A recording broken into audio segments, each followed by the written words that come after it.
গিয়ে কাউকেই খুঁজে পায় না।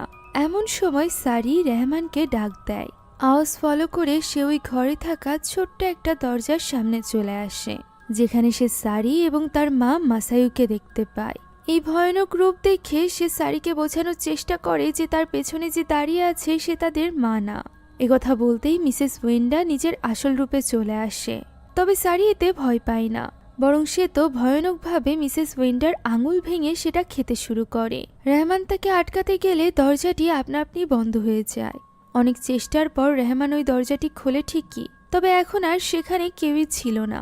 এদিকে ওই সময় রেন্তোর জ্ঞান ফিরে আসলে সে আবারও ওই ঘর থেকে বের হওয়ার চেষ্টা করতে থাকে।